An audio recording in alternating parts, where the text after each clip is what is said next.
সকলকে স্বাগতম জানাচ্ছি মুক্তাগাছার ইতিহাস মিডিয়া ইউটিউব চ্যানেলে। মুক্তাগাছার ইতিহাস মিডিয়া ইউটিউব চ্যানেলে আজকের আয়োজনে থাকছে ময়মনসিংহের ব্রহ্মপুত্রের ভরপুত্র জননেত্রী শেখ হাসিনা নিজ হাতে গড়া মুজিব আদর্শের সৈনিক, সাবেক মেধাবী ছাত্রনেতা, আওয়ামী স্বেচ্ছাসেবক লীগ কেন্দ্রীয় কার্যনির্বাহী কমিটির সাধারণ সম্পাদক আফজালুর রহমান বাবু সম্পর্কে থাকছে আমাদের আজকের ভিডিওতে। চলুন শুরু করি ভিডিওটা। জন্ম ময়মনসিংহ শহরের আকুয়া হাজীবাড়ির কৃতি সন্তান আফজালুর রহমান বাবু 1 মার্চ 1968 সালে জন্মগ্রহণ করেন। বাবা মরহুম মতিউর রহমান, মাতা নাজিনা বেগম। বৈবাহিক অবস্থা। বৈবাহিক জীবনে তিনি বিবাহিত এবং 2 সন্তানের জনক।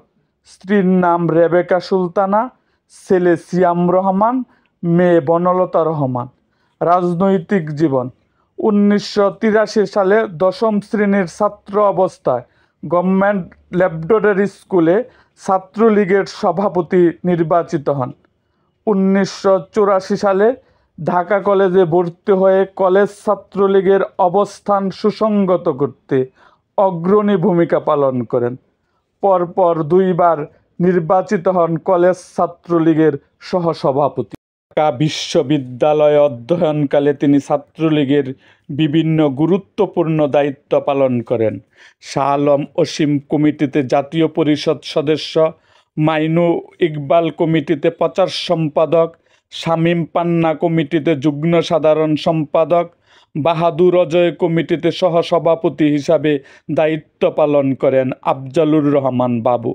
পরবর্তীতে আওয়ামী লীগের কেন্দ্রীয় প্রচার উপকমিটির সহসম্পাদক হিসাবে দায়িত্ব পালন করেন। 2012 সালে আওয়ামী স্বেচ্ছাসেবক লীগের সহসভাপতি হিসাবে ময়মনসিংহ বিভাগের দায়িত্ব পালন করেন। 2019 সালে স্বেচ্ছাসেবক লীগের জাতীয় কাউন্সিলে তাকে সাধারণ সম্পাদক নির্বাচিত করেন জননেত্রী শেখ হাসিনা।